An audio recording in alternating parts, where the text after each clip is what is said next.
Hello everyone, welcome to knowledge plus. इस video में आज हम लोग एनसीईआरटी क्लास 8 हिस्ट्री चैप्टर 3 पढ़ने जा रहे हैं। आज का हमारा टॉपिक है रूलिंग द कंट्री साइड। तो आइए शुरू करते हैं आज का वीडियो।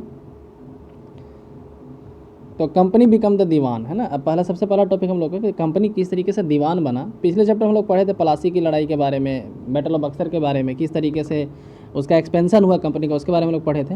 तो ऑन 12 अगस्त 1965, 12 अगस्त 1765 को Mughal emperor appointed the East India company as the diwan of Bengal. तो 12 अगस्त 1765 को मुगल इम्पेयर के द्वारा ईस्ट इंडिया कंपनी को बंगाल का दीवान बनाया गया।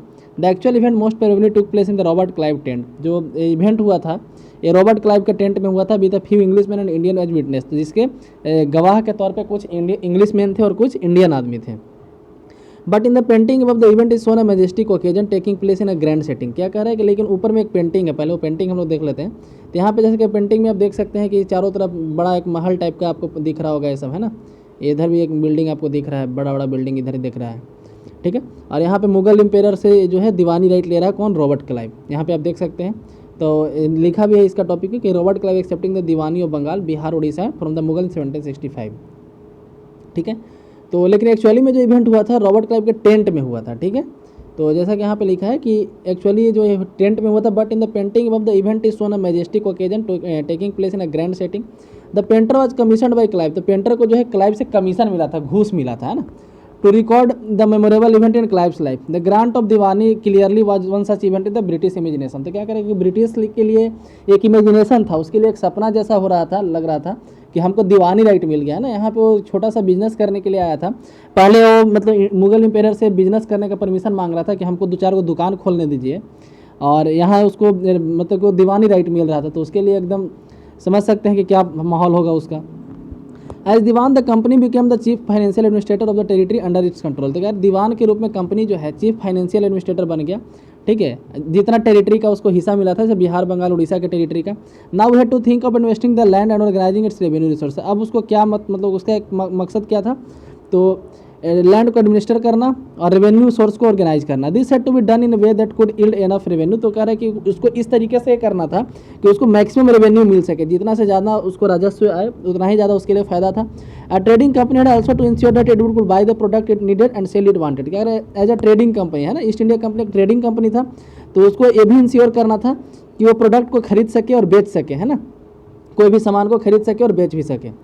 Over the year the company also learn that it had to move with some caution. तो क्या कर रहा है कि धीरे धीरे कंपनी ये भी सीख गया कि राज कैसे किया जाता है, शासन कैसे चलाया जाता है, कुछ कॉशन यानी कुछ मतलब कि यहाँ पे सावधानी कैसे बरती जाती है। Being an alien power it needed to pacify those who in the past had ruled the countryside. जैसे एक एलियन पावर था, एलियन पावर मतलब विदेशी शक्ति था, तो विदेशी शक्ति होने के कारण उसको उन लोगों को रिस्पेक्ट करना पड़ता था जो पहले यहाँ के रूलर थे, है ना। It needed to pacify those who in the past had ruled the countryside and enjoyed authority and prestige. Those who had held a local power had to control but they could not be entirely eliminated. क्या करें कि जो यहाँ के local power थे उनको control किया जा सकता है ना, उनको कंट्रोल किया जा सकता है, उनको कम्प्लीटली इलिमिनेट नहीं किया जा सकता। मतलब कि आप उनसे दीवानी राइट तो छीन लिए, लेकिन आप उसको कम्प्लीटली गायब नहीं कर सकते हैं पिक्चर से, हाँ उनको कंट्रोल कर सकते हैं।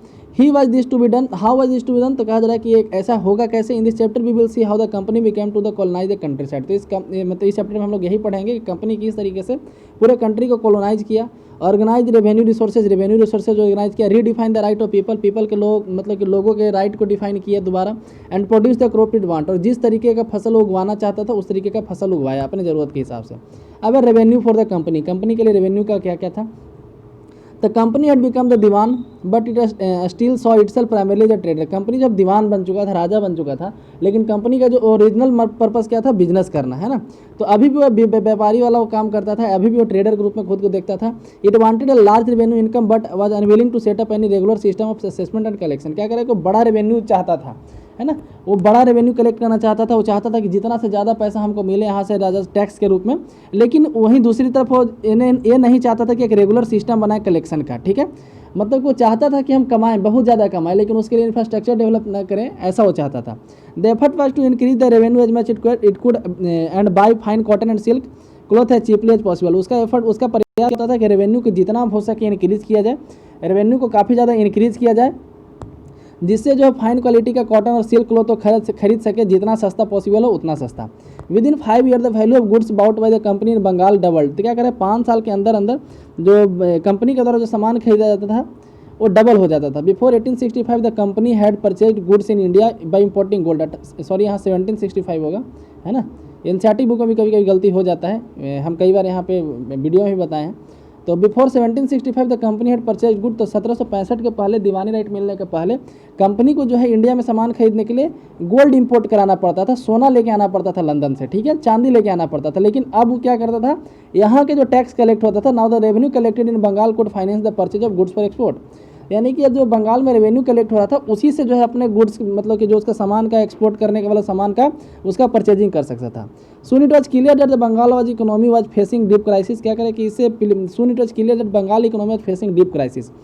Artisans we are deserting villages since they were are being forced to sell their good to company at low prices, क्या कह रहा है कि जो आर्टिसंस थे, जो पेंटर थे या फिर जो भी वहाँ के किसान थे, उनको जो है कंपनी के साथ काफ़ी सस्ते दाम पे अपना प्रोडक्ट बेचना पड़ता था, उनका जो उपज होता था बेचना पड़ता था। Peasant where unable to pay the dues, तो जो पीजेंट थे, किसान थे, अपना ड्यू जो है मतलब उनका जो बकाया राशि था, अपना टैक्स भी नहीं वो दे पा रहे थे ठीक से। Artisanal production was in decline, जो आर्टिस्ट का प्रोडक्ट था जैसे पेंटिंग हो गया, स्कल्पचर वगैरह, ये सब का डिक्लाइन हुआ क्योंकि खरीदने वाले के पास पैसा ही नहीं था। Agricultural cultivation show sign of collapse, agriculture जो भी वो भी कोलैप्स कर गया। दिन इन 1770 में, मतलब मात्र 5 साल के अंदर ही, ठीक है। Terrible famine kill 10 million people in Bengal, तो 1770 के अंदर ही बंगाल में एक फेमाइन आया, ठीक है, अकाल आया, जिसके में लगभग 10 मिलियन पीपल, 10 मिलियन मतलब लगभग 1 करोड़ पीपल यहाँ पे मारे गए। About 1/3 the population was wipe out, लगभग 1/3 पॉपुलेशन जो कंट्री बंगाल का था वो कम्प्लीटली खत्म हो चुका था इसमें, ठीक है। यहाँ पे एक पिक्चर है जिसमें हाट दिखाया जा रहा है, मेला को दिखाया जा रहा है। यहाँ पे पिक्चर में आप देख सकते हैं क्या, वीकली मार्केट इन मुर्शिदाबाद इन बंगाल, तो बंगाल में मुर्शिदाबाद एक जगह है, वहाँ पे वीकली मार्केट का ये पिक्चर है। Peasants and artisans from rural area regularly came to this weekly markets to sell their goods and buy what they needed, तो पीजेंट और आर्टिसंस यहाँ पे आते थे, कलाकार लोग, जो आर्टिस्ट लोग, छोटे मोटे कलाकार होते थे, उसके अलावा जो किसान होते थे, पीजेंट होते थे, वो यहाँ पे सामान लेने आते थे और बेचने भी आते थे, जो उनके जरूरत, मतलब जो जरूरत है तो खरीदने और बेचने आते थे अपने सामान को। This market were badly affected during the time of economic crisis, और ये मार्केट काफ़ी ज़्यादा इकोनॉमिक क्राइसिस के समय बैडली इफेक्टेड हुआ। अब यहाँ पे हम लोग पढ़ते हैं the need to improve agriculture, तो तब यहाँ पे कंपनी को लगा कि एग्रीकल्चर को इम्प्रूव करना चाहिए। If the company was in ruins could the company be certain of its revenue income, तो क्या करें कि यदि इकोनॉमी रूइंस में होगा, इकोनॉमी मतलब कि बदहाल स्थिति में होगा, तो क्या कंपनी को रेवेन्यू आ सकेगा।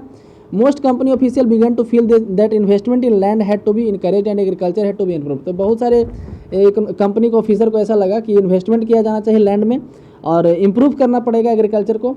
हाउ वाज दिस डन, तो ऐसा होगा कैसे, how was this to be done. After 2 decades of debate on the question, इस क्वेश्चन पे 20 साल लगभग डिबेट किया उन लोग, ठीक है। The company finally introduce the permanent settlement in 1793, तो कंपनी के द्वारा 1793 में परमानेंट सेटलमेंट लाया गया, है ना। काफ़ी ज़्यादा डिबेट करने के बाद कंपनी के द्वारा 1793 में परमानेंट सेटलमेंट लाया गया। By the terms of settlement the Raja and Talukdar से रिकॉग्नाइज जमींदार, तो इस सेटलमेंट के तहत जो राजा थे या तालुकदार थे उनको अब जमींदार के नाम से जाना लगेगा।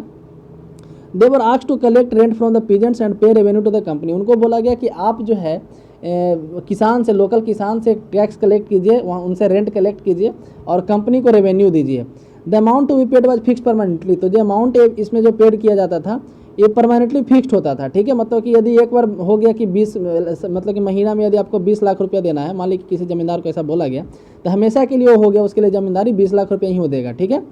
तो परमानेंटली फिक्स्ड होता था जो अमाउंट होता था।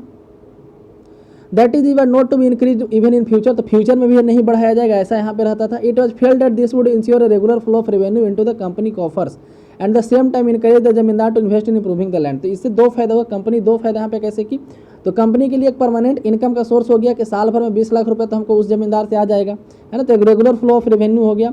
दूसरी तरफ जमींदार अब जो है क्या चाहेगा, जैसे जमींदार कंपनी को 20 लाख रुपया देगा, तो जमींदार चाहेगा कि हम किसान से 30 लाख रुपया तसीलें, है ना, किसान से हम 30 लाख रुपया लें ताकि ज़मींदार भी अपना कुछ इनकम कर सके।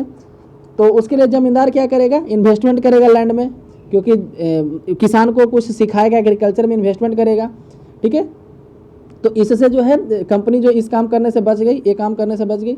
Since the revenue demand of the state would not be increase, the zamindar would benefit from increase production from the land. अब कह रहा है कि जो रेवेन्यू, जमींदार क्या सोचे कि रेवेन्यू का डिमांड जो फ्यूचर में तो बढ़ेगा नहीं इसका, है ना, जैसे 20 लाख पे अभी तय हो गया है तो फ्यूचर में 20 लाख रहेगा, लेकिन इन फ्यूचर क्या होगा, उस प्राइस मतलब जो फसल उपजेगा उसका तो प्राइस बढ़ जाएगा, है ना। तो मान लीजिए कि अभी जो 20 लाख में 5,000 केजी चावल बिक रहा था, तो नेक्स्ट ईयर 5,000 केजी जब चावल उपजेगा तो उसका 25 लाख दाम होगा, मान लीजिए 22 लाख होगा, तो 2 लाख रुपये किसान का मतलब पेजेंट्स का जमींदार के पास रह जाएगा।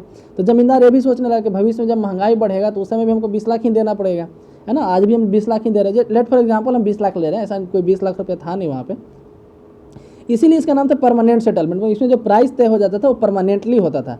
ये लाया गया था लॉर्ड कॉर्नवालिस के द्वारा, ठीक है, यहाँ पे लिखा गया चार्ल्स कॉर्नवालिस, तो इसी के द्वारा लाया गया था। ये गवर्नर जनरल था इंडिया का जिसमें परमानेंट सेटलमेंट इंट्रोड्यूस किया गया था। तो यदि पूछा जाए कि परमानेंट सेटलमेंट कौन लाया था इंडिया में, तो चार्ल्स कॉर्नवालिस या लॉर्ड कॉर्नवालिस जो भी हो लिखिएगा।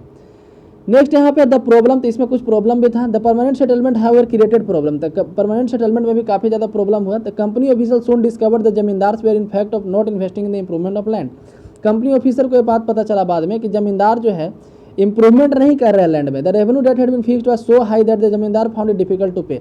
और जो रेवेन्यू यहाँ पर तय किया गया था वो काफ़ी ज़्यादा हाई था, तो जमींदार को नहीं दे पा रहे थे, जमींदार जो अंग्रेज को नहीं दे पा रहे थे। Any one who fail to the pay the revenue जो लॉस्ट जमींदारी, तो यदि कोई फेल करता था जमीन मतलब कि रेवेन्यू पे करने से, यदि मतलब कि मना कर देता था या फिर नहीं दे पाता था तो उसका जमींदारी छीन लिया जाता था। Numerous zamindari were sold off the auction organise the company, तो और कंपनी जो है जमींदारी ऑक्शन करके बेची थी। ऑक्शन में क्या होता है, जो ज़्यादा देने के लिए बोल देता था उसको जमींदारी मिल जाता था। तो वहाँ पे तो बोल दिया, लेकिन उपज होगा तब ना उसको मिलेगा रेंट, तो उपज तो होता नहीं था, है ना। फेमाइन आया था बहुत बेजोड़ वाला। By the first decade of the 19th century the situation change, लेकिन 19th सेंचुरी के फर्स्ट डिकेड में यानी 1810 तक आते आते सिचुएशन काफ़ी चेंज हुआ। ये सिस्टम कब आया था, 1793 में, ठीक है, मतलब करीब 10-15 साल के बाद सिचुएशन कुछ चेंज हुआ। The price in the market rose and cultivation slowly expanded, ठीक है, तो मार्केट में जो प्राइस था वो बढ़ा और कल्टिवेशन भी तब तक सुधार गया 10 साल में। This meant an increase in the income of zamindar, तो इससे क्या हो कि जमींदार की इनकम इंक्रीज हुआ, but no gain for the company, लेकिन कंपनी को तो कोई गेन नहीं हुआ, उसको जितना मिल रहा था उतना आज भी मिल रहा है, ठीक है। It couldn't increase the revenue demand that have been fixed permanently, क्या करें कि क्योंकि रेवेन्यू डिमांड परमानेंटली फिक्स हो गया था, इस कारण से रेवेन्यू डिमांड वहाँ पे बढ़ा नहीं, कंपनी का रेवेन्यू बढ़ा नहीं।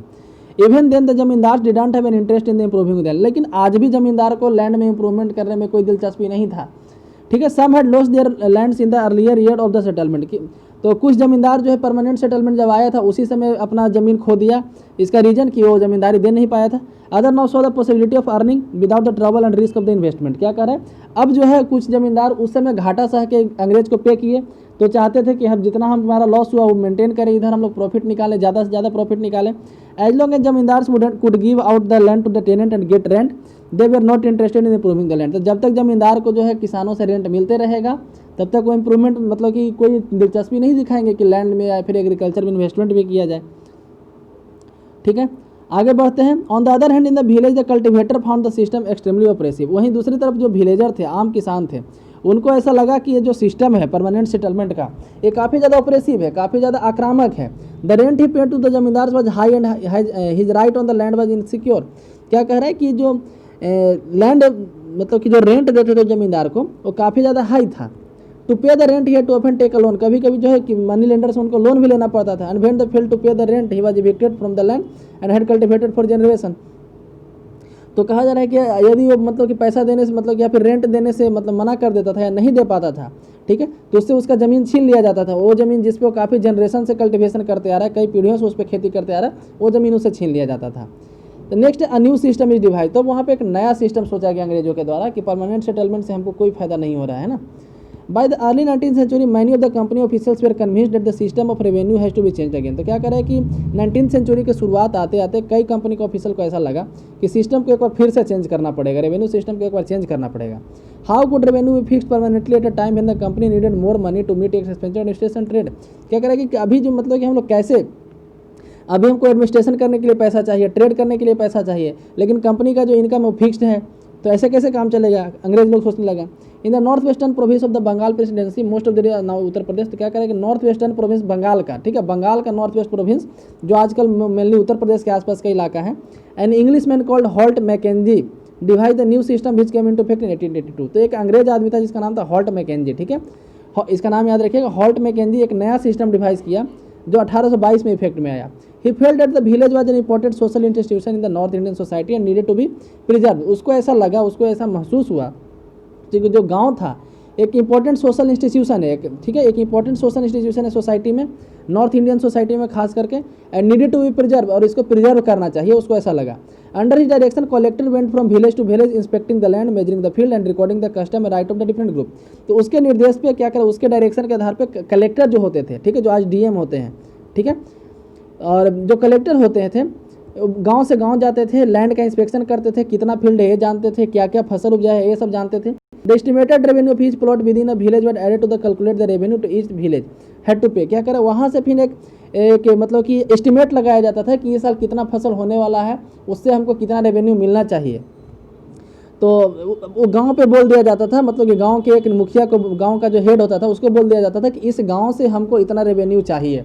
अब ये गांव का मुखिया जो है ज़मींदार की तरह बिहेव करने लगा, ठीक है। जैसे परमानेंट सेटलमेंट में क्या होता था, अभी देखिए, जैसे परमानेंट सेटलमेंट में अभी अंग्रेज है एक तरफ, बीच में ज़मींदार है, इधर किसान है, फार्मर है, ठीक है, इधर अंग्रेज है, बीच में फार्मर है, मतलब बीच में जो है ज़मींदार है, ज़मींदार जेड, और यहाँ पे फार्मर है, ऐसा परमानेंट सेटलमेंट। अब क्या हुआ, महलवारी सिस्टम में एक तरफ तो अंग्रेज हो गया, इंग्लिशमैन, बीच में हो गया गांव का हेड, ठीक है, और तीसरा हो गया फार्मर। अब ये जो गांव का हेड था, हालांकि इसको कोई पोस्ट नहीं दिया गया, बस इसको एक जिम्मा दे दिया है कि आपको एक जिम्मा है, इसको बोला है कि हमको इस गांव से इतना चाहिए, ठीक है, इस गांव से हमको इतना रेवेन्यू चाहिए, ठीक है, और किसी एक आदमी को जिम्मा दे दिया गया ऐसे ही।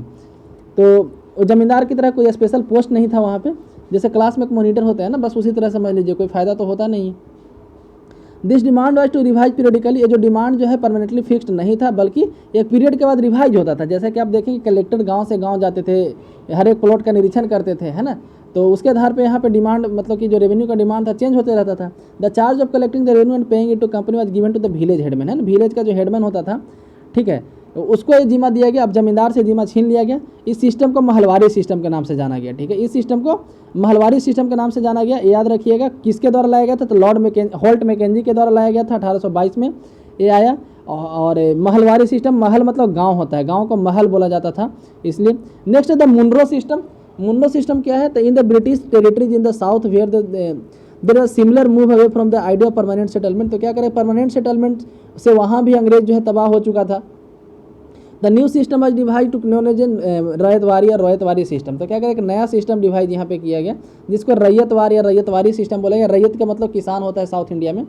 It was tried on the small scale by capital Alexander Reed in some of the area that were taken of the company after the wars with Tipu Sultan. क्या करें कि सबसे पहले इसको अलेक्जेंडर रीड के द्वारा जो है छोटे स्केल पे ट्राई किया गया था। कब, कुछ एरिया में जब कंपनी जो है टीपू सुल्तान के साथ लड़ाई करके कुछ एरिया को कनकर किया था, तो उस समय एक छोटे से एरिया पे इसको ट्राई किया गया पहले।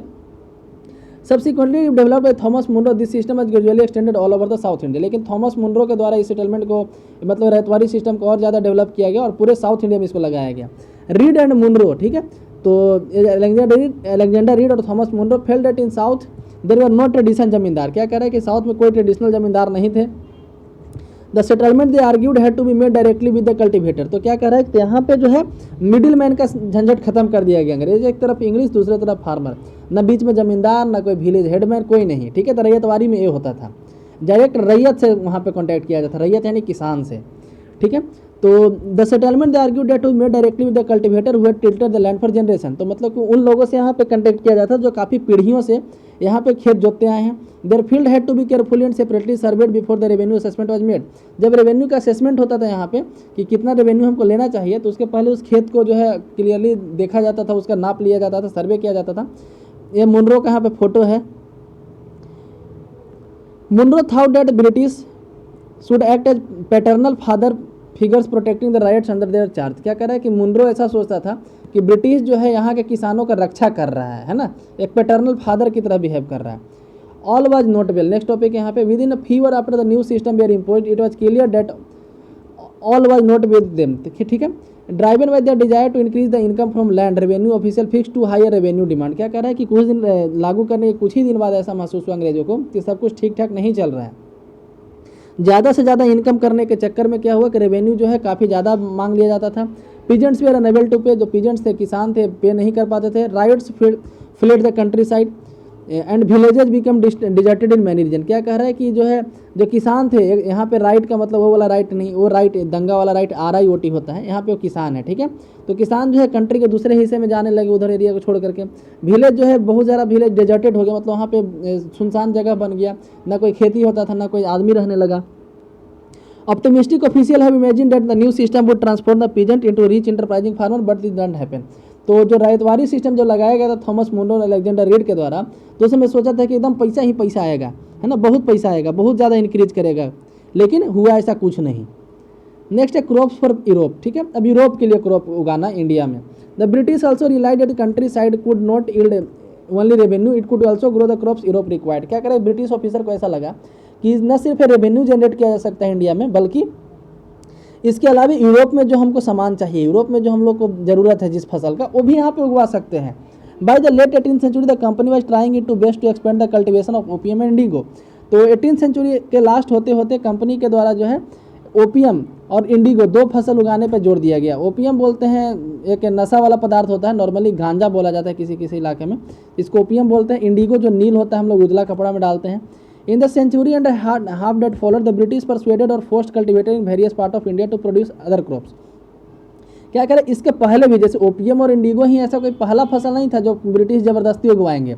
इसके पहले भी ब्रिटिश के द्वारा कई फसल ऐसे ज़बरदस्ती या फिर मतलब कि परसुएड करके उनको किसी तरीके से मना करके या फिर ज़बरदस्ती फोर्सफुली इंडिया में उगाया। जैसे बंगाल में जूट उगाया गया है, असम में टी उगाया गया, sugar cane in the United Province, Uttar Pradesh में गन्ना उगाया गया, पंजाब में wheat, cotton in Maharashtra and Punjab and rice in Madras. ये सब इलाके में जो है काफ़ी पहले से अंग्रेज़ों के द्वारा या तो उनको किसी तरह लोभ दे करके, उनको किसी तरह से मना करके या फिर उनको ज़बरदस्ती वहाँ पे उगवाया गया उनसे ये सब फसल, ठीक है। जब अंग्रेज़ जो है चाय, मतलब इंडिया में पहले चाय नहीं पिया जाता था, चाय जो है चाइना से आया है इंडिया में, ठीक है। अंग्रेज़ को लगा कि अरे चाइना मतलब कि टी तो यहाँ भी हम लोग उगवा सकते हैं, और टी काफ़ी मतलब उनके लिए लाभदायक था। लेकिन एक दिक्कत है कि इंडिया में आदमी चाय नहीं पीते थे, है ना, इंडिया में सब आदमी चाय नहीं पीते थे, तो उनका मार्केट मतलब कि चाय यदि उगेगा तो उनका मार्केट रहेगा कहाँ, है ना, मतलब कहने में तो चाय पिएगा कौन, चाय उग तो गया, उसको खरीदेगा कौन। तो उसके लिए अंग्रेज़ क्या किए कि ज़बरदस्ती चाय पिलाया करते थे, रोड पर चाय बना करके ऐसे ज़बरदस्ती आदमी को पकड़ पकड़ के पिलाते थे, ठीक है। जैसे जियो का सिम बढ़ता था ना 2016 में, ऐसे फ्री ऑफ कॉस्ट, उसी तरीके से चाय पिया जाता था अंग्रेज़ों के द्वारा, फ्री ऑफ कॉस्ट पिलाया जाता था। धीरे धीरे इंडियन लोग पीने लगे, जब पीने लगे तो उनको आदत हो गया, तब वहाँ पे प्राइस बढ़ा दिया गया, जैसे जियो किया है ना। जब आदमी को 4G इंटरनेट का आदत हो गया तो फिर वहाँ पे प्राइस बढ़ाते जा रहा है। उसी तरीके से चाय पहले ज़बरदस्ती अंग्रेज़ों के द्वारा पिलाया जाता था। कहीं मतलब कि जो शहर का रोड है ना, मेन रोड है, वहाँ जो बिजी रोड है, वहाँ पे जो भी आदमी है उसको पकड़ के ज़बरदस्ती चाय पिलाया जाता था। कहीं कहीं तो ऐसे मतलब कि 2-3 पुलिस वाले पकड़ के उसको ज़बरदस्ती मुँह में चाय डाल रहे हैं, ऐसा भी सुनने को मिलता था, ठीक है। तो इस तरीके से होता था। तो कहा जा रहा है कि ऐसा नहीं है कि ओपियम और इंडिगो पहला ऐसा फसल था जो अंग्रेज ज़बरदस्ती उगवाएंगे या फिर परसुएड करके उगवाएंगे किसी तरीके से, तो उसके पहले भी कई फसल ऐसे थे जो अंग्रेज ज़बरदस्ती यहाँ पे उगवा चुके थे। Next, how was this done, ऐसा हुआ कैसे।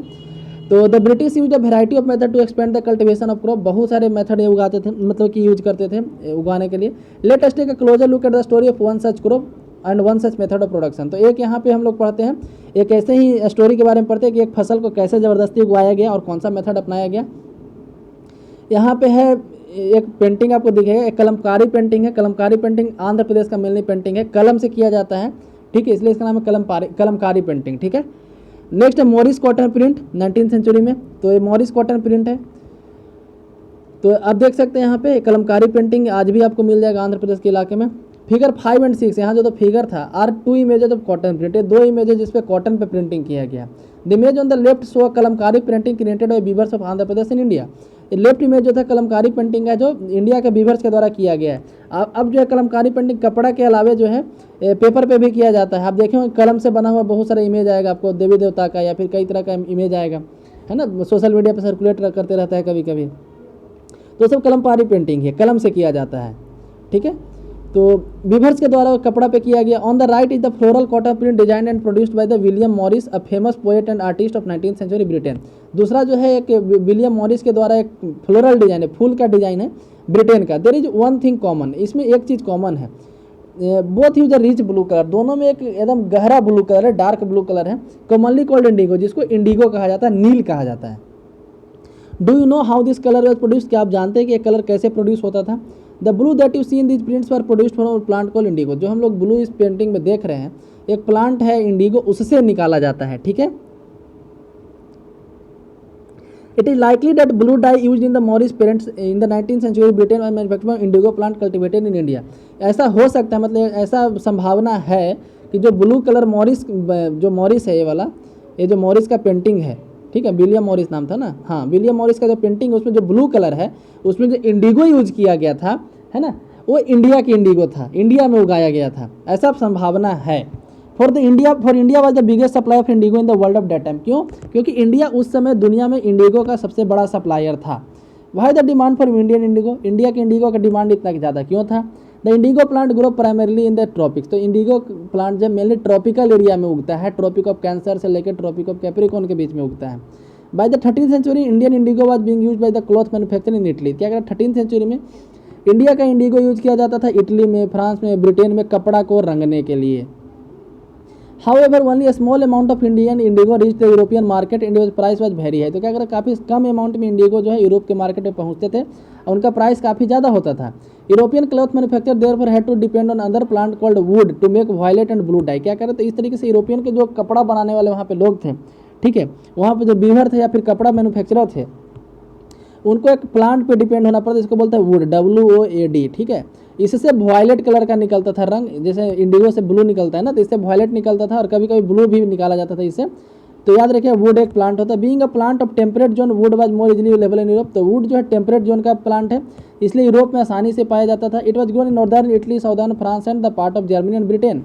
World wide the competition from indigo woad producer in Europe pressurise their government to ban the import of indigo. क्या करा है कि इंडिगो के साथ मतलब कि इंडिगो के कंपटीशन होने के कारण, है ना, वहाँ के जो वुड कल्टिवेटर थे, जो वुड उगाते थे, उनको ऐसा लगा कि इंडिगो उनको कंपटीशन देगा, तो इसके कारण से यूरोप के जो प्रोड्यूसर थे, वुड प्रोड्यूसर, गवर्नमेंट को प्रेशराइज किए कि इंडिगो के इंपोर्ट को बैन करें।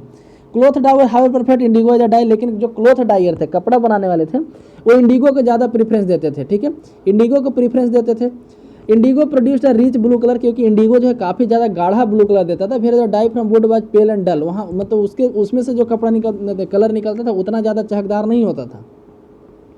Bye the 17th century European cloth producer persuaded the government to relax the ban on indigo import. तो 17th सेंचुरी आते थे, यूरोपियन जो क्लॉथ मेकर थे उनका बात सुना गया, गवर्नमेंट जो है इंडिगो पे बैन नहीं लगाया। The French began cultivating indigo in the Saint Dominic in the Caribbean island. French जो है कैरिबियन आइलैंड है, कैरिबियन आइलैंड जो वेस्ट इंडीज़ वाला इलाका है उसको कोलोनाइज किए हुए थे, वहाँ पे फ्रेंच का शासन था। तो फ्रेंच जो है वहाँ पे संत डोमिनिक में जो है इंडिगो कल्टिवेशन कराने लगे थे। पुर्तगीज इन ब्राज़ील में पुर्तगालियों का शासन था। जमाइका जो अफ्रीका में है वहाँ पे अंग्रेज़ों का शासन, सॉरी जमाइका अफ्रीका में नहीं है, ठीक है, वहाँ पे अंग्रेज़ों का शासन था। द स्पेनिश इन वेनेजुएला, और वेनेजुएला में स्पेन का शासन था, तो वहाँ पे भी इंडिगो उगवाने लगे। Indigo plantation also came up the many part of north America. Plantation किसको बोलते हैं, जब एक ही फसल काफ़ी बड़े एरिया में उगाया जाए तो उसको प्लांटेशन बोलते हैं ना। प्लांटेशन मतलब क्या है, large farm operated by planter employing various form of forced labour. Plantation are associated with the production of coffee, sugar cane. तो प्लांटेशन में मेनली वही फसल उगाया जाता है जो कॉमर्शियल क्रॉप है, ठीक है। By the end of 18th century the demand for Indian indigo grew further. तो 18th सेंचुरी आते आते इंडियन इंडिगो का डिमांड काफ़ी ज़्यादा बढ़ा। Britain began to industrialise its cotton production expanded dramatically. तो ब्रिटेन जो इंडस्ट्रियलाइज हो गया, वहाँ पे बड़े बड़े इंडस्ट्री सेटअप होने लगे, इंडस्ट्रियल रिवोल्यूशन उस समय आया था, तो इसलिए वहाँ का कॉटन प्रोडक्शन भी काफ़ी ज़्यादा एक्सपेंड किया, creating an enormous new demand for cloth dye. इसके कारण से वहाँ पे कपड़ा रंगने के लिए इंडिगो का या वुड का वहाँ पे काफ़ी ज़्यादा जरूरत पड़ने लगा।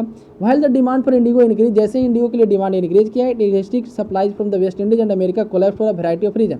तो कहा जा रहा है कि जब इंडिगो का डिमांड इंक्रीज किया एक तरफ, तो वहीं दूसरी तरफ ये देखा गया कि जो अमेरिका से उनका जो सप्लाई आता था और वेस्ट इंडीज से जो उनका सप्लाई आता था इंडिगो का, वहाँ पे किसी कारण से सप्लाई नहीं आने लगा, कोलैप्स कर गया वहाँ का, ठीक है। तो between 1783 and 1789 the production of Indigo in the world fail by half. 1783 से 89 तक देखा जाए तो इंडिगो का प्रोडक्शन दुनिया में आधा हो गया। Cloth dyer in Britain now desperately look for new sources of indigo supply. जो क्लॉथ डायर थे ब्रिटेन में, उनको अब नया सोर्स ढूंढना पड़ा इंडिगो का। From where could this indigo be produce. तो वो लोग सोच रहे कि नया इंडिगो कहाँ, मतलब कहाँ दूसरे जगह इंडिगो उगाया जाए। तो ब्रिटेन टर्न्स टू इंडिया। तो तब ब्रिटेन का दिमाग ये कह रहे इंडिया भी तो ट्रॉपिक रीजन में पड़ता है, वहाँ उगवा लेते हैं। Faced with the rising demand for indigo in Europe the company in India look for way to expand the area under indigo cultivation. तो क्या करें कि इंडिगो का डिमांड बढ़ने के कारण कंपनी जो है सोचने लगा कि इंडिया में किस तरीके से इंडिगो कल्टिवेशन को बढ़वाया जाए, ठीक है। यहाँ पे एक पिक्चर जिसमें देख सकते हैं कि slave revolt in Saint Dominic 1791। तो एक पेंटिंग है, ये दिखाया जा रहा है किस तरीके से स्लेव के द्वारा वहाँ पे रिवोल्ट किया गया था। वेस्ट इंडीज़ का फोटो है, कैरिबियन आइलैंड का, जहाँ पे इंडिगो ज़बरदस्ती उगाया जाता था। संत डोमिनिक नाम था ना, हाँ। तो वहाँ पे रिवोल्ट हुआ था 1791 में, उसका पिक्चर है। From the last decade of the 18th century indigo cultivation in Bengal expanded rapidly and Bengal indigo came to dominate in the world market. क्या करें कि 18th सेंचुरी के लास्ट डिकेड में इंडिगो कल्टिवेशन बंगाल में काफ़ी तेज़ी से फैला और बंगाल का इंडिगो पूरा दुनिया में डोमिनेट करने लगा। इन 1788 only about 30% of Indigo imported in Britain was from India. क्या करें कि 1788 में ब्रिटेन का टोटल इंपोर्ट देखा जाए इंडिगो का तो 30% इंडिया से था। वहीं 1810 में देखा जाए तो 95% हो गया। मतलब कि मात्र 22 साल में जो है इंडिया का इंडिगो का एक्सपोर्ट 30% से 95% हो गया। As the indigo trade grew commercial agent and official of the company began investing in indigo production. क्या करें जैसे जैसे इंडिगो का ट्रेड बढ़ा, जो कंपनी के कमर्शियल एजेंट होते थे या उनके कुछ ऑफिसर थे, इंडिगो के प्रोडक्शन में अपना इन्वेस्टमेंट करने लगे। मतलब किसानों को लोन देने लगे कि तुम और इंडिगो उगाओ। Over the year many company official left their job to look after the indigo. क्या करें कई कंपनी के ऑफिसर मतलब अपने कंपनी छोड़ करके, अपना नौकरी छोड़ करके इंडिगो का खेती करवाने लगे, इंडिगो का बिजनेस चालू कर दिया।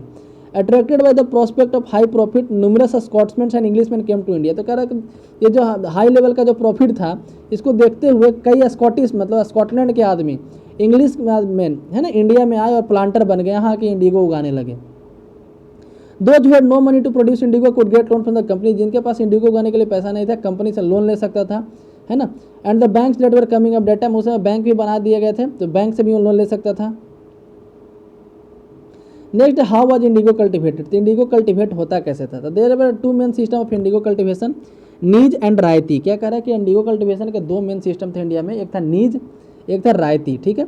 Within the system of knees cultivation the planter produced Indigo in the lands that he directly control. तो नीज सिस्टम में क्या होता था कि जो प्लांटर का अपना जमीन होता था उस पर वो इंडिगो उगाता था, उस पर वो नील का खेती करता था। प्लांटर अपने जमीन पे नील का खेती करता था। He either bought the land और rented it from other zamindar and produced indigo by directly employing hired labourers. क्या कह रहा है कि वो जो है अपने खरीदे हुए ज़मीन पर या फिर कोई ऐसा ज़मीन जो रेंट पे लिया है ज़मींदार से उस पर इंडिगो का प्रोडक्शन कराता था, या तो खुद करता था या फिर वो लेबर हायर करता था, लेबर करवाता था, लेबर के through. The problem with knees cultivation. तो नीज कल्टिवेशन से प्रॉब्लम क्या था उसके बारे में पढ़ते हैं।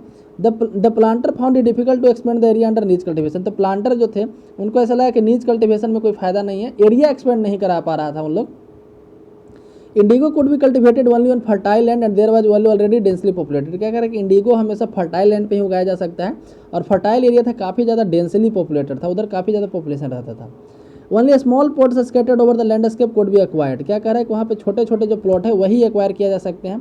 प्लांटर नीडेड लार्ज एरिया, लेकिन प्लांटर को बड़े एरिया चाहता था इंडिगो के लिए। Where could they get such land from, तो उनको ऐसा ज़मीन मिलेगा कहाँ से।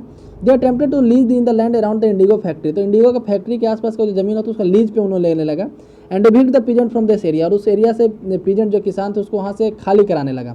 But this always led to conflict and tension. इसके कारण से काफ़ी ज़्यादा कॉन्फ्लिक्ट भी होने लगा, टेंशन भी होने लगा, है ना। Nor was the labour is to mobilise. क्या कह रहा है कि मोबिलाइज करना, लोगों को एक जगह से दूसरे जगह मोबिलाइज करना, ये भी आसान काम नहीं था। A large plantation required a vast number of hand to operate. एक बड़ा प्लांटेशन जब बनाया जाएगा तो उसके ऑपरेट करने के लिए बड़ी ज़्यादा संख्या में लोग मतलब ज़रूरत पड़ेंगे। अब जो लोग की ज़रूरत पड़ेगा, लोग तो यहाँ से खाली करके चला जा रहा है, अंग्रेज उसका ज़मीन छीन ले रहा है। And labour was needed precisely at the time when the peasant were usually busy with the rice cultivation. और लेबर इस समय से मतलब कि लेबर का समय ऐसा था कि उस समय राइस कल्टिवेशन भी होता था, तो लेबर का शॉर्टेज एक्चुअली उस समय हो जाता था जिस समय इंडिगो का फसल होता था। तो नीज कल्टिवेशन और large scale also required many plough and bullock. क्या कह रहा है कि नीज कल्टिवेशन में काफ़ी ज़्यादा बैल और ब्लॉक का जरूरत पड़ता था, प्लो, बहुत सारे हल और बैल का मतलब की जरूरत पड़ता था। 1 बीघा ऑफ इंडिगो कल्टिवेशन रिक्वायर्ड 2 प्लो। 1 बीघा के मतलब 1 बीघा में 20 कट्ठा होता है, ठीक है, 20 कट्ठा होता है, पैसे समझ सकते हैं, 1 बीघा में 20 कट्ठा होता है। तो 1 बीघा ऑफ इंडिगो कल्टिवेशन रिक्वायर्ड 2 प्लो, तो उसमें 2 हल की जरूरत होता है। This mean the planter with 1000 bigha could need 2000 प्लो। यानी कि यदि किसी के पास 1000 बीघा जमीन है तो उसको 2000 हल चाहिए। Investing on the purchase and maintenance of plough was a big problem. तो उतना ज़्यादा संख्या में हल खरीदना, उसको मेंटेन करना एक काफ़ी अपने आप में बड़ा प्रॉब्लम होता था। Nor could supplies be easily got from the peasant since their plough and bullock pair busy on their फिर राइस फील्ड। क्या कह रहा है, वहीं दूसरी तरफ उसी समय धान का भी खेती होता था, तो बैल उधर बिजी रहता था, और उसी समय इंडिगो का भी प्लांटेशन होता था। Till the 19th century, late 19th century तक planter were therefore reluctant to expand the area under nij cultivation. तो उस समय तक प्लांटर जो थे नीच कल्टिवेशन में कैसे एरिया को एक्सपेंड किया जाए यही सोचते रहते थे, कैसे एरिया बढ़ाएं इंडिगो कल्टिवेशन का। Less than 25% of land producing Indigo was under this system. तो क्या करें, लैंड ऐसा मतलब कि इंडिगो प्रोड्यूसिंग जो भी लैंड था उसका लगभग 25% से भी कम ज़मीन जो है इस सिस्टम के अंदर था। तो इसका एक अल्टरनेटिव मेथड यूज किया गया, अल्टरनेटिव मेथड ढूंढा गया जिसको हम लोग रायती बोलते हैं। ठीक है, हम लोग एक बीघा के बारे में पढ़ लेते हैं कि unit of measurement of land, एक मतलब लैंड के मेजरमेंट का यूनिट है। Before British rule the size of this area varied. क्या करें कि बीघा का साइज जो है वेरी करता है। ठीक है, एक एरिया से दूसरे एरिया में। तो ब्रिटिश रूल के पहले भी वेरी करता था, आज भी वेरी करता है, लेकिन ब्रिटिश के द्वारा काफ़ी इसको स्टैंडर्डाइज करने का मतलब कि यूज किया गया। ठीक है, ये ब्रिटिश इसको काफ़ी ज़्यादा एक जैसा हर एक एरिया में एक जैसा लाने का कोशिश किया, लेकिन कुछ हद तक सक्सेस भी हुआ। ठीक है, next Indigo on the land of rights. तो ठीक है, तो सबसे पहले तो थे नीच कल्टिवेशन, अपना ज़मीन पे करना। अब राइट्स यानी कि दूसरे की ज़मीन पे मतलब कि ले करके करना, पट्टा पे या फिर किसी तरीके से।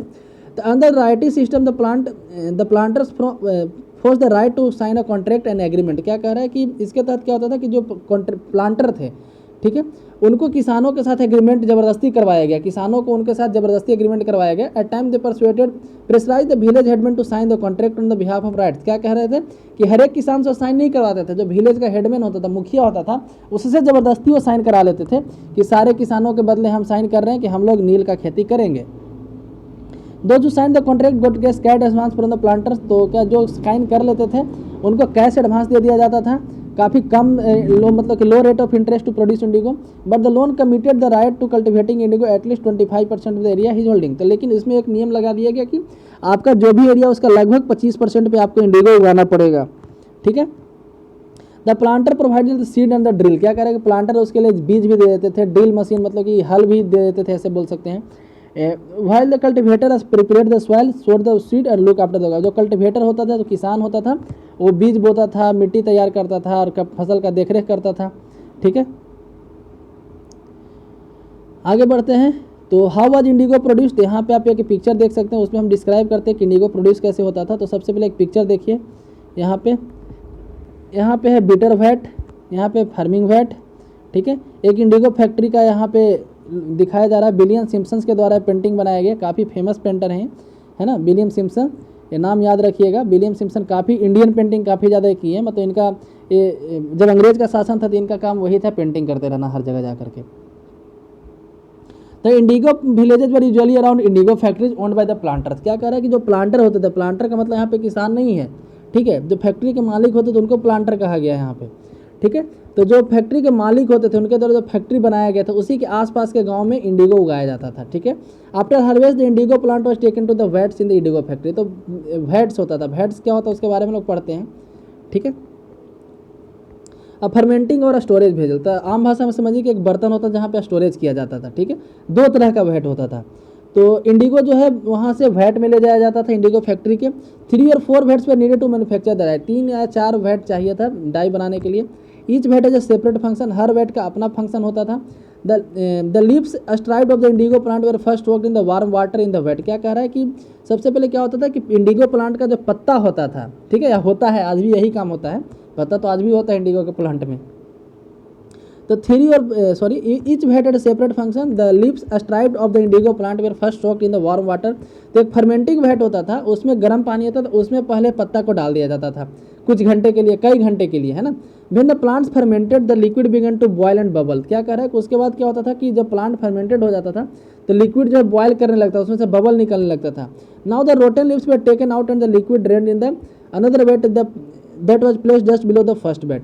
क्या कह रहा है कि अब जो सड़ा हुआ पत्ता था उसको निकाला जाता था और उसमें का जो लिक्विड है ना, liquid drain in another bed, उस लिक्विड को दूसरे बेड में डाल दिया जाता था जो फर्स्ट बेड के जस्ट नीचे था। जैसे कि आप यहाँ पे देख सकते हैं कि यहाँ पे फर्मेंटिंग वेट है, ठीक है, ये फर्मेंटिंग वेट है, इसमें गर्म हो रहा है, उसके बाद दूसरा बेड में डाला गया, तीसरे बेड में डाला गया, इस तरीके से। इन द सेकंड वेट, जिसको बीटर वेट बोलते थे, the solution was continuously stirred and beated with paddles. क्या कह रहा है कि वहाँ पे सॉल्यूशन को हिलाते रहना पड़ता था, कुछ मतलब कि लंबा लकड़ी से लेकर के या फिर किसी चीज़ से ऐसे, और उसको पीटा जाता था, ठीक है, पैडल से पीटा जाता था। फिर the liquid gradually turn green and then blue. तो उसके बाद मतलब लिक्विड जो है पहले ग्रीन बन जाता था, उसके बाद ब्लू बनता था। Lime water is added to the vat, तो उसमें चूना का पानी दिया जाता था, लाइम वाटर दिया जाता था। Gradually the indigo separated out in the flakes. तब वहाँ पे इंडिगो अलग हो जाता था, मतलब कि जम करके अलग अलग हो जाता था। अब muddy sediment settle at the bottom of the vat and clear liquid rose to the surface. तो जम जाने के कारण जो एक मडी सेडिमेंट नीचे बैठ जाता था और क्लियर लिक्विड ऊपर आ जाता था। Liquid drain off the sediment the indigo pulp transfer to another vat, ठीक है। तो क्या कहते हैं, लिक्विड को फेंक दिया जाता था और जो सेडिमेंट नीचे बच गया है इंडिगो पल्प वाला, उसको दूसरे वैट में डाल दिया, इसको सेटिंग वैट बोलते थे, ठीक है। उसको फिर प्रेशर दिया जाता था, उसको फिर सुखाया जाता था और वो बेचा जाता था, ठीक है। इस तरीके से इंडिगो तैयार होता था। तो यहाँ पे देख सकते हैं इस तरीके की लकड़ी से उसको पीटा जाता था, है ना, नीचे थोड़ा सा ब्रॉड होता था, ऊपर पकड़ने के लिए ऐसे होता था। जैसे आप देख सकते हैं वैट बीटर है, इसका काम वही पीटने वाला काम होता था। तो indigo worker he standing with the paddle, यह इसके साथ एक पैडल है, इससे वो स्टीयर करता था और पीटता भी था। This worker has to remain in the waist deep water for over 8 hour to beat the indigo solution. Indigo के सोल्यूशन को रेडी करने के लगभग 8 घंटा इसको मेहनत करना पड़ता था।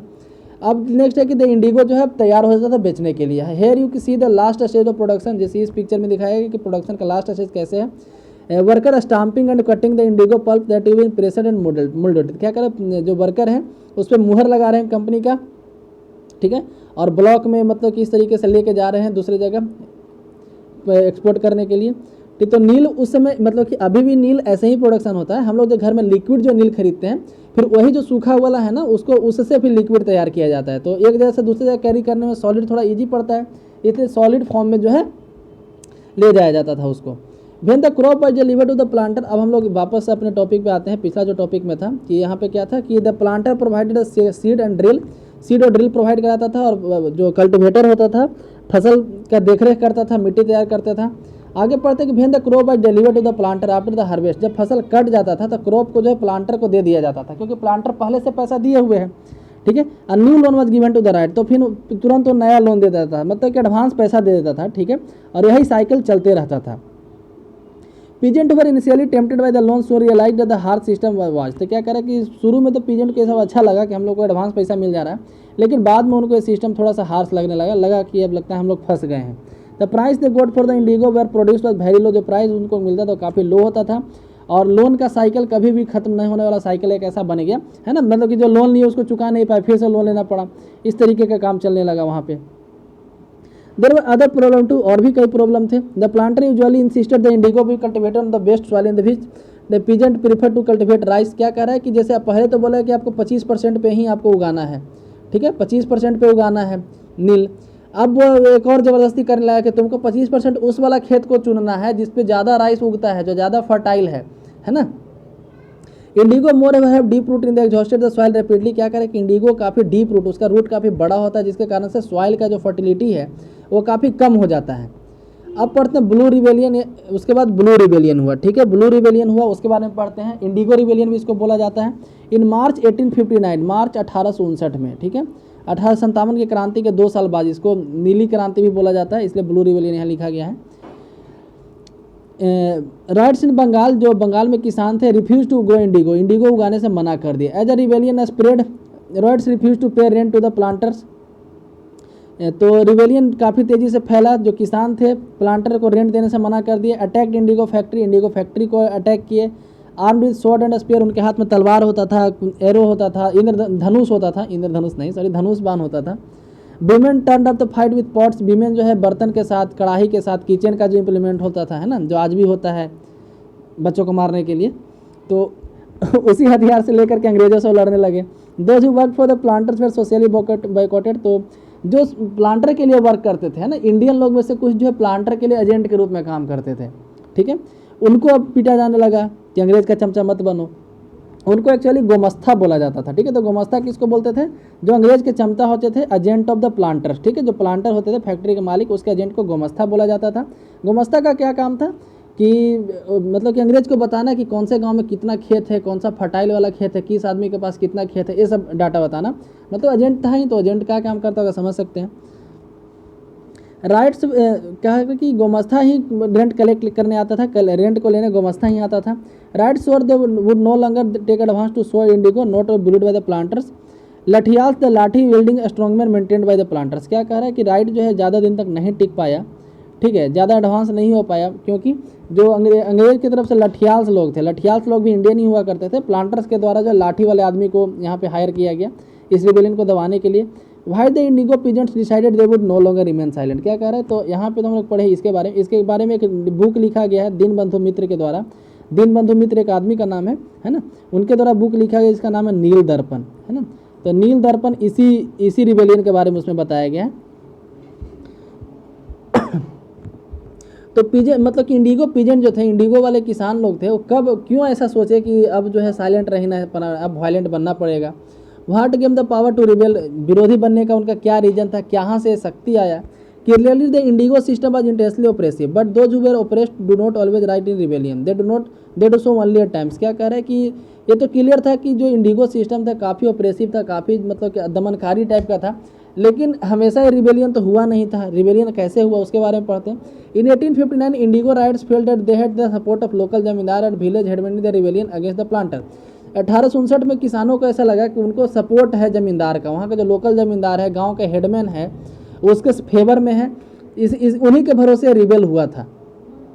In many villages headman who had been forced to sign indigo contract mobilize indigo peasants and fought pitched battles with lathiyals. क्या करें कि बहुत सारे विलेज में जो हेडमैन थे, ठीक है, जिनको जो है ज़बरदस्ती साइन करना पड़ा था इंडिगो कॉन्ट्रैक्ट, ठीक है, उनको जो है इंडिगो पीजेंट के ले जा करके कहीं मारते भी थे, उनसे लाठी से ही मारते थे। In other places even the zamindar went around village using urging the right to resist the planters. कहीं कहीं ऐसा भी देखा गया कि जमींदार जो थे गांव से गांव जा करके किसानों को जो है प्लांटर्स के प्रति विरोध करने के लिए बोलते थे। The zamindar were unhappy with increasing power of planters, ये जमींदार खुद नाराज थे जो फैक्ट्री के मालिक के इतना पावर बढ़ते जा रहा था उससे। And angry at being forced by the planters to give them the land on the long lease. The indigo peasants also imagine that the British government would support them in their struggle against the planters. क्या कह रहा है कि Indigo plant सबसे बड़ा भूल यहीं पे हुआ कि इंडिगो पीजेंट को ऐसा लगता था कि ब्रिटिश गवर्नमेंट उनको सपोर्ट करेगा फैक्ट्री के मालिक के विरोध में, ठीक है, लेकिन उनको ये ध्यान नहीं था कि फैक्ट्री का मालिक भी अंग्रेज है, तो ब्रिटिश गवर्नमेंट में जो है वो उनको क्यों सपोर्ट करेगा। After the revolt of 1857 the British government was particularly worried about the possibility of another popular rebellion. 1857 की क्रांति, उनको ऐसा लगा कि 1857 में क्रांति हुआ है, अभी एक ब्रिटिश लोग जो है दूसरा क्रांति नहीं झेल पाएगा, तो ब्रिटिश गवर्नमेंट हमारा सहयोग करेगा। When the news spread of Springing revolt in indigo district, जब इंडिगो डिस्ट्रिक्ट का जो रिवोल्ट जो है हर जगह फैला, the lieutenant governor tour the region in the winter of 1859। 1859 के विंटर में जो है लेफ्टिनेंट गवर्नर जो थे इस एरिया का दौरा किए, जो बंगाल का लेफ्टिनेंट गवर्नर थे इस एरिया के दौरा किए। The ryots of the tour as a sign of government sympathy for the flight. तो क्या करा, जो किसान जो थे, किसान को लगा ऐसा कि जो गवर्नमेंट का दौरा हो रहा है यहाँ पे, जो लेफ्टिनेंट गवर्नर यहाँ पे आने वाले हैं, उन पर दया भाव दिखाएंगे। वेन इन द बरसात द मजिस्ट्रेट एस्ले एडेन, है ना, issued a notice stating that riot would not be compelled to accept the indigo contract. Words went around that Queen Victoria had declared the indigo plant need not to be sown। तो क्या कर रहा है कि बरसात के समय में, ठीक है, मजिस्ट्रेट एक था एस्ले एडन, उसके द्वारा एक नोटिस जारी किया गया कि किसानों को जो है ज़बरदस्ती इंडिगो नहीं उगवाया जाएगा, उनके साथ कोई कॉन्ट्रैक्ट नहीं साइन किया जाएगा, ऐसा क्वीन विक्टोरिया के द्वारा कहा गया है। Eden was trying to protect the peasant and control an explosive situation. Actually ऐसा कुछ कहा नहीं गया था। एक बात और ध्यान है कि इसी के नाम पे ईडन गार्डन है, कलकत्ता में जो ईडन गार्डन है इसी के नाम पे, एस्ले ईडन के नाम पे है। तो ईडन जो है, ईडन को ऐसा कुछ कहा नहीं गया था क्वीन विक्टोरिया के द्वारा। ईडन बस अपने मन से ऐसा बोल दिया ताकि पीजेंट जो है यहाँ पे ज़्यादा एक्सप्लोजिव ना हो, सिचुएशन ज़्यादा खतरनाक हो, ठीक है। As the rebellion spread intellectual from Calcutta rush to the indigo district. जैसे ही रिबेलियन फैला तो कलकत्ता से भी कई लोग जो है, जैसे आज होता है कि कहीं कुछ होता है तो जो देश में बुद्धिजीवी लोग हैं जिनको कोई काम नहीं होता है तो वापस उस एरिया का दौरा करने जाते हैं, दिल्ली उनके मिलने जाते हैं उन लोगों से।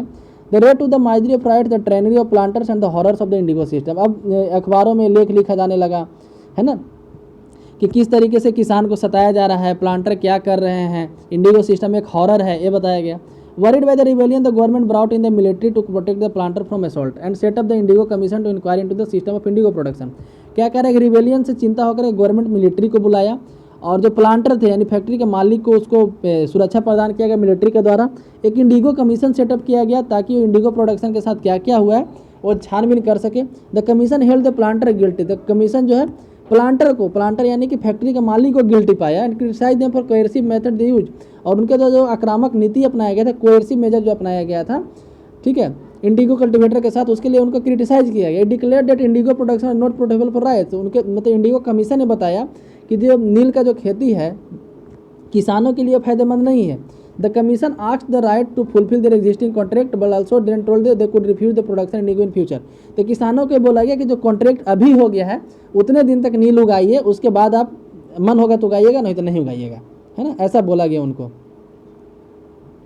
यहाँ पे एक देख सकते हैं कि कहा गया है किसी के द्वारा कि I would rather beg than sow indigo. जैसे जब इंडिगो कमीशन एक चंदरपुर में गया था, ठीक है, Hadji Mulla indigo cultivator of Chandarpur thana हरदीबाज interviewed by member of Indigo commission. Indigo commission के कुछ मेंबर के द्वारा 5 जून 1860 को, ठीक है, एक हदजी मुल्ला नाम के एक आदमी का इंटरव्यू लिया गया। तो उसके द्वारा क्या पूछा गया, जैसे यहाँ पे देखते हैं WS Seton Karr, president of Indigo commission. Indigo commission के जो हेड थे उसका नाम था WS सेटन कार, ठीक है। तो उसके द्वारा पूछा गया उस उस आदमी से, कल्टिवेटर किसान से, कि are you willing to sow indigo, क्या तुम इंडिगो उगाना चाहते हो, and if not what fresh turn would be willing to do it, यदि नहीं तो फिर क्या उगाना चाहते हो, है ना। तो उसके द्वारा बोला गया I am not willing to sow and I don't know that any fresh turn would satisfy me. कहा कि हम ऐसा नहीं, मतलब वो तो हिंदी में ही बोला होगा बेचारा, लेकिन फिर भी यहाँ इंग्लिश में लिखा गया इसलिए बता देते हैं कि उसके द्वारा बोला गया कि हम ऐसा उगाना नहीं चाहते हैं, लेकिन हमको ये भी नहीं पता कि आगे क्या उगाएंगे। तो मिस्टर सेल कोई होगा उस टीम में कि would you not willing to sow rupee of bundle, तो no I would not rather than sow indigo, I would go to the another country, I would rather beg than sow indigo, है ना। तो बोला कि हम भीख मांग, लेकिन कि हम कभी भी इंडिगो नहीं उगाएंगे। After the revolt indigo production collapsed in Bengal. इस रिवोल्ट के बाद इंडिगो प्रोडक्शन बंगाल में कोलैप्स कर गया। But the planter now shifted from their operation to Bihar. लेकिन प्लांटर जो है, जो मतलब कि जो फैक्ट्री के मालिक थे, बंगाल से निकल के बिहार में आ गए। With the discovery of synthetic dye in the late 19th century their provisions was severely affected. कह रहा है कि 19th सेंचुरी आते आते जो है, लेट 19th सेंचुरी में सिंथेटिक डाई माने कि आर्टिफिशियल कलर का प्रोडक्शन होने लगा। इसके कारण से इंडिगो अब उतना फायदा का सौदा नहीं रह गया, ठीक है। लेकिन फिर भी इसका जो है प्रोडक्शन, ओरिजिनल चीज़ ओरिजिनल होता है तो उसका डिमांड फिर भी था मार्केट में, लेकिन उतना ज़्यादा नहीं रहा। तो फिर Mahatma Gandhi return from South Africa, peasant from Bihar persuaded him to village Champaran. तो क्या कह रहा है कि जब महात्मा गांधी साउथ अफ्रीका से आए थे तो बिहार से एक किसान थे जिनका नाम था राजकुमार शुक्ल, वो चंपारण गांधी जी को मनाए, परसुएड किए उनको किसी जगह कि आप चंपारण आइए और यहाँ क्या इंडिगो कल्टिवेटर के साथ हो रहा हो देखिए।